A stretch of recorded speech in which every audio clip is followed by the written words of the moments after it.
Hello everyone, this is Super Dimensional Bun. Today I'll be reviewing Bandai's high-grade 144 scale Helmwige Reincar from the anime series Mobile Suit Gundam Iron-Blooded Orphans. This kit was released in February of 2017 and just retails for 1,200 yen. Let's go ahead and start with getting a closer look at the kit. So you've got the long horns on top of the head. Big rounded shoulders, tiny waist as usual. Waist, thighs, and feet. So yes, the thighs are a little thicker than normal model kits. So, side profile. Can't even see its head because of its shoulders.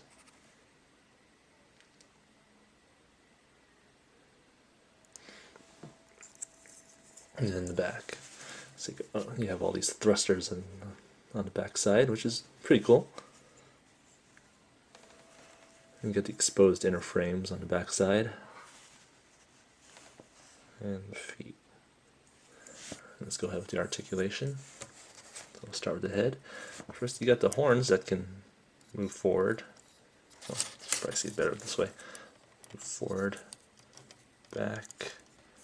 I'm not sure if they can go much further than this. I think just tilt the head a little bit. Okay, the head has pretty good range of motion here. Tilt side to sides. It's connected via ball joint polycap. You can twist 360. Okay. Let's start with the shoulders. Never tried this, but yes, it can go 360. All right. Move the arms out 90 degrees, which is great. Something shoulder armor this big, you might think it wouldn't do it. That's right. Shoulders have a little bit mobility.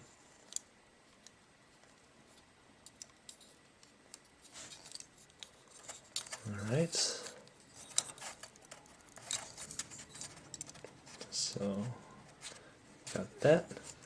Let's go ahead and move on to the waist. So this kit shares a lot of parts with the high-grade Grimgirdy. So you got quite a bit, pretty much the same range of motions in that as that kit.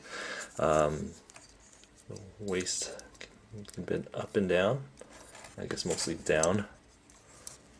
Let's bend you back up. Okay. You see exposed cables. Alright.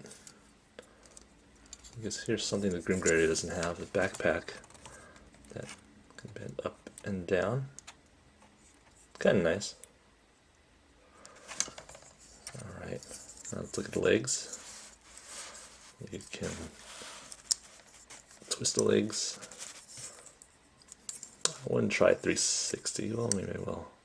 So at least bend 90 degrees, I mean 180, but then this cover here on the hip does interfere with that, so I'll twist back the other way. Okay. And you can go out 90 degrees, which is pretty nice. So yes, this kit can do the splits. Not that you really want to, but you know, if you did, there you go. Alright. Let's see the knees. It's double jointed, so you can give it a good range of motion right there. So since it doesn't have front skirt armor, you can bend the leg up a lot higher. Let's see if I can balance this guy on one foot. And you can. Woohoo! Pretty articulate for a guy this big. Alright, so you got kneecap, good bend as well. And one thing I covered in my build-up is you got this independent front shin armor. It's connected by a little ball joint, just like the Grimgirdy's. So, you know, if the foot gets inserted. Well, you know what? Even a foot doesn't even get in the way, so it doesn't barely even touches it. But just in case it does, you know, it has some movement, so it wouldn't hinder its poses. Okay, and then you got the little stub feet. It kind of looks like a bull's, just like the head, huh? Really good range of motion there. So posing should not be too much of a problem, you know, keeping this guy flat-footed.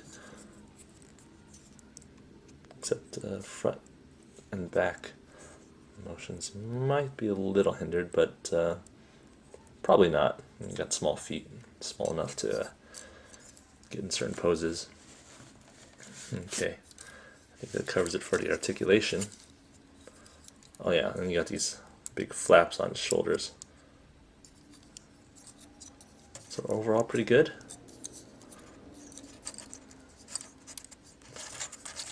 Alright, now let's go on to the accessories. So, you get these extra feet for when it's in, I guess, preparing for battle. It gives it a wider base for the feet, so it's more stable when it stands.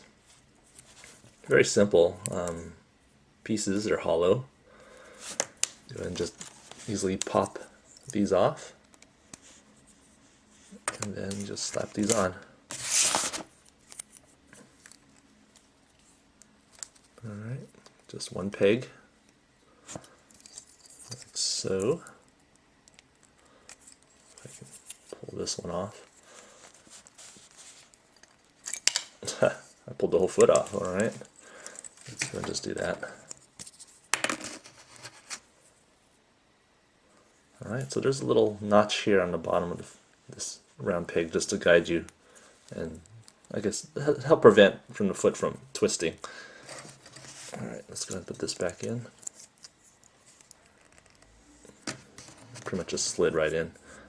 And this just goes back in there. Alright. So, now it has a wider, you know, it's more stable now with these other feet. What else do we get? You get this connector piece for the crotch armor. This is to hold its giant Valkyrie Buster Sword. So let's go ahead and try that. You have to first remove this front skirt armor. Go ahead and pop this one on. And then put the cover back on.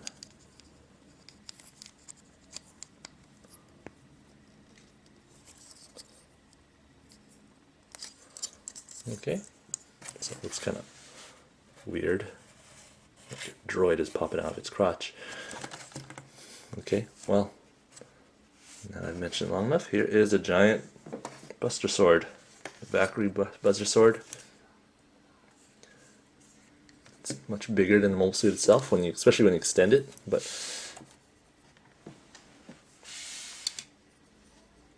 here we go. So let's go ahead and extend this thing. It extends in two parts. So you've got the front part, and you got the rear part with the club. One thing that kind of annoys me is that the way the instructions say you put it in facing this way, but it tends to bend one way. I guess it's where you can bend it. I mean, there's an open notch right here. I mean, you can twist this thing around and make it look more straight, but you know, that's just the way the instructions tell you. So, yeah. Anyway, let's move on. So this thing can attach right in here. And we'll close up this part. And there you go. So it's supposed to travel like this. I guess when you're transporting a giant Buster Sword. Especially when there's no attachments on the back, which probably would have been better, but this thing is huge. I guess it's supposed to hold the giant Buster Sword stable when it's traveling. I think this kit would have benefited from some open hands, but that's it. That's all you get for accessories. Giant Buster Sword, this attachment and extra feet. Let's go ahead and put this thing back together. So This thing's bending now. But anyway, you can twist it. I mean, it has guidelines for this part, the handle. It'll look less bent. But, you know, this is what you get for 1,200 yen. So, how do you attach the Buster Sword to this kit? So, like any other accessory, any Gundam, you take the hands off, you take the covers off. I mean, it'd just be easier if I took the cover off here. Okay, whoops. Go ahead and extend this. Let's extend this completely. And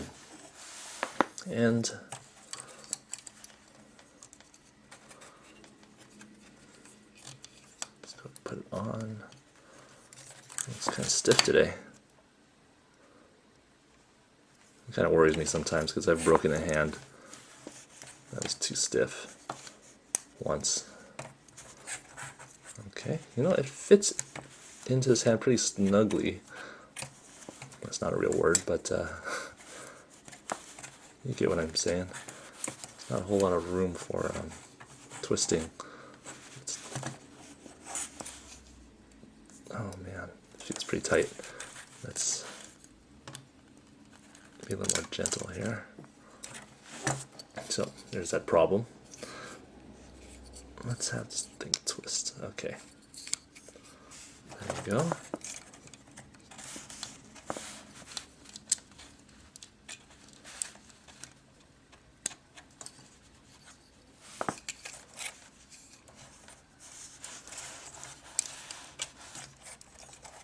Let's get this guy in a proper pose too.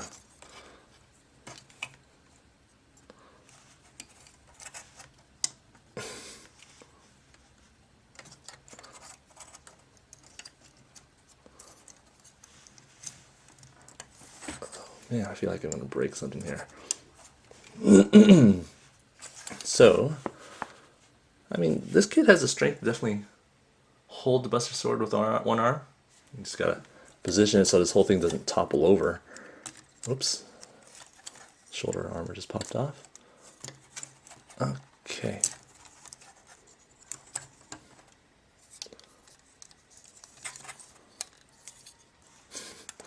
And this thing's flopping around.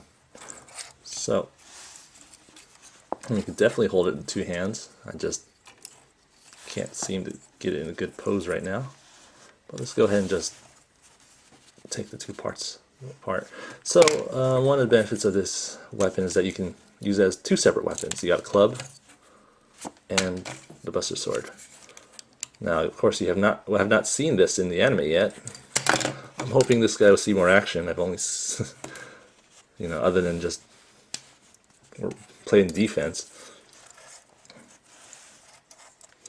You got the giant Buster Sword. It couldn't do a thing against that one mobile armor, could it?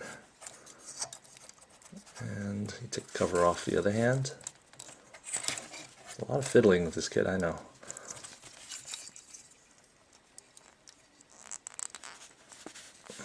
Alright. Go ahead and slap on this one.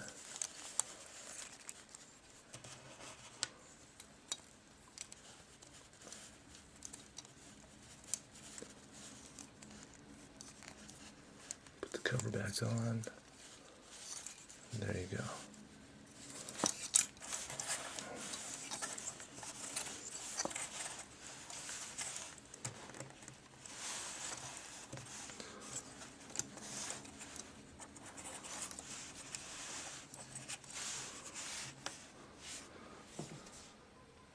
So the sword looks pretty huge, obviously. It's supposed to. But, yeah. Unfortunately, with this kit, you can't really transfer it to the Gundam's hands, because the hands don't, on the Gundam, here's the Gundam Barbatos Lupus, and the hands itself don't have enough space in them to actually fit the Buster Sword. You know, even though it uses it in the anime, it can't use it in 1/44 scale. So, anyway. Let's do the quick comparison. So here is the Grim Gurney, which it's frame is based off of. It uses pretty much the same parts for the bicep areas, the inner chest, and the legs. One thing I forgot is this part can come off. This little face guard, you just attach it to the face, you just pull it right off, and you put on that narrow spot in the middle of the face. So it's kind of weird. I don't think I ever showed it in anime. Oh, that's right. There's this little thing. This cover has a little bit of mobility. I don't know if it's supposed to, but it does. All right. So gotta be very careful with this because these parts are small and tend to. You gotta be very careful with these things.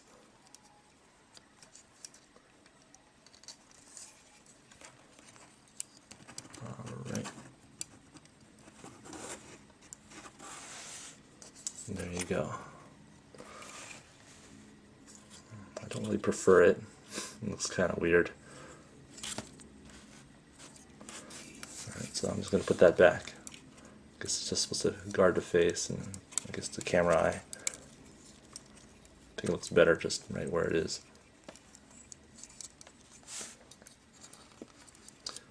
Alright. So you got the Grimgurdy. Let's move over to Gundam. Alright.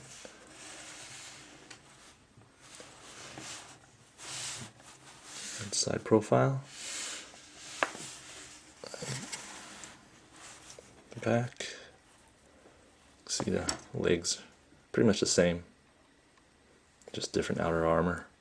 Forearms and the hands are different. Oh yeah, and the back.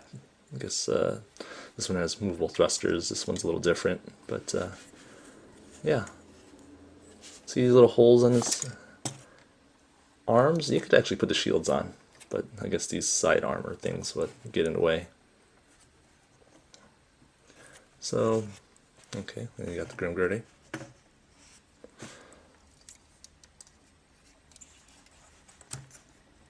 And then of course, Gundam Barbatos Lupus.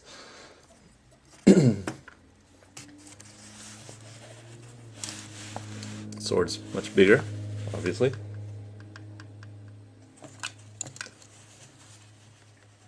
Can't really compare the two. There you go. You got it for its size. Gundam's a little taller. Anyway.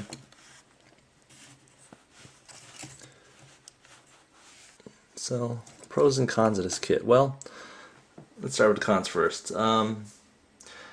Anything with the Helmwige and the Grimgurdy has got these weird small feet. They're rather top-heavy kits that need more stability. I mean, this thing does have, wider feet options, which helps, but it still makes it a little wiggly. There are a lot of movable parts, so it's a lot of fiddling to make this thing look good in a pose. What else? But yeah, I mean, I don't know if you watched the build-up video. The head was a bit of a chore to build, just because there's small pieces there. It won't stay still. And then you got the Buster Sword, which, when it's all put together, it looks kind of weird because it tends to bend. So you gotta be careful with that. But other than that, it's, when one's separate, not bad. I mean, it retracts and expands, depending on the situation, which is kind of cool. You got what else? You got really good range of motion on this kit, especially something this bulky. You got a lot of posability, options. So it's pretty cool. The accessories, not so much. You got pretty much just a Buster Sword in the club. Nice, but something this big, it feels like it could use a Gatling gun or something. With all that armor, and you would think it needs to be quicker and more mobile to be in a melee attack. But anyway, yeah, what else? I mean, the colors are great. I think part of the appeal to me was it has blue on it, a lot of blue. What else? I mean, I like the big shoulders. They look pretty cool. You got all these thrusters on them. let's see, there's not much painting that needs to be done. You got some gray parts around the horns, the gray on the crotch armor, and white tubings on the forearms and the back of the legs. I mean, that's basically all you really want to do. Oh yeah, and also the grill. You got also 3 parts of this sand brown color that you need to paint, or use the stickers, whatever you like. I'll tell you guys right now, the instructions are a little weird. I don't know if you can see that. So it says here, you know, for light brown parts, you need light brown and sail color. What's a sail color? I don't know. And then when you're mixing the gray, white, black, khaki, mahogany, you know, next time you guys find a mahogany colored paint, you guys let me know, all right? But, you know, use your imagination and common sense to mix the colors if you do tend to, you know, mix your own colors. But anyway, it's a pretty good kit for 1,200 yen. You know, you get this big bulky kit. Looks great. And you know, you got this giant sword, which kind of, you know, looks pretty cool. You know, it's definitely kind of like, I would say the opposite of the Grimgurdy. You know, this one focuses on speed, this one focuses on power. But overall, pretty good kits. Anyway, I've gone on long enough, so you know, tune in again next time. I hope you guys enjoyed this review. I'll see you guys then.